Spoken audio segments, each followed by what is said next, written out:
Yeah, Murray, before we finish up, we've had a question on it. It's kind of topical this week because Leo Cullen was speaking earlier in the week about John Fogarty being in demand, potentially joining Andy Farrell's backroom team. We've had a question asking who would you like to see on that backroom team. He's obviously maybe in the process now of starting to pick that. Stuart Lancaster is committed to Leinster, so he won't be going there for the time being. But who would you like to see on it, and why is the question from our listener?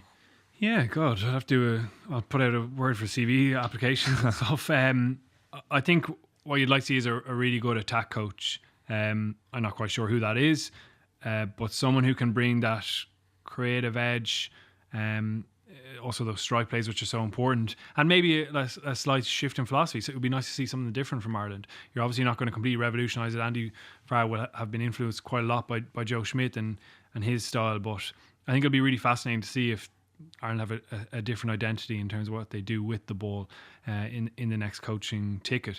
John Fogarty would be a good appointment as well. He's done really good work in Leinster. Scrum has been good and seems to be very popular with the players and highly regarded in that sense. Frustrating again for Leinster, I think, if they do lose another, if they do lose a member of staff to Ireland, and their sense that the RFU are kind of taking from them a little bit will probably only grow with that. But they did a brilliant bit of work in tying down Stuart Lancaster, who would have been, I guess, the ideal fit for Ireland. He would have had that experience at test level, had that attacking philosophy as well. So it's going to be a really important appointment for Andy Farrell. What about John Fogarty, Bernard? Would he be a good fit? Yeah, he'd be a great fit. He's obviously working with a lot of front rows who were in the squad. The Leinster scrum has a very similar philosophy to the Irish scrum, and I suppose I think what Feek has done, actually, we have to give him credit. He and Collie McEntee, they started off a scrum program about 4 or 5 years ago. So the Irish scrum, Ireland, the Irish provinces and the Irish team were very reliant on John Hayes and Mike Ross. There wasn't a depth of backup at tight head, but also at loose head, and there wasn't actually a clear philosophy of how we wanted to scrum. So the 4 provinces all had a scrum coach with his own unique philosophy, which isn't an issue. I think you always want to have a slight difference, but there has to be core fundamentals that run through.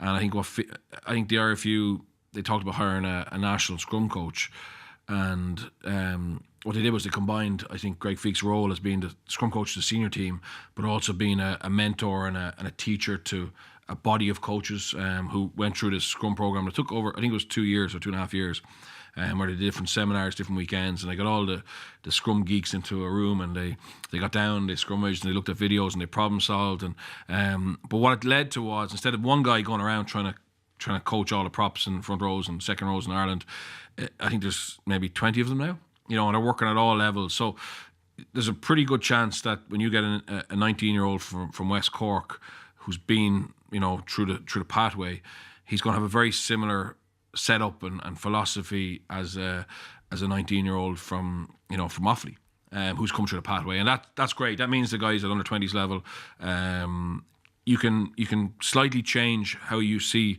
the scrum as an individual scrum coach, but there's, as I said, there's strong fundamentals that run through. So Foggs has been part of that, and obviously he's implemented with Leinster. Jerry Flannery, Jimmy Duffy is doing a scrum in Connacht, and their scrum is very good. Aaron Dundon, sorry, he's an Ulster. Dan obviously has got a strong scrummaging background.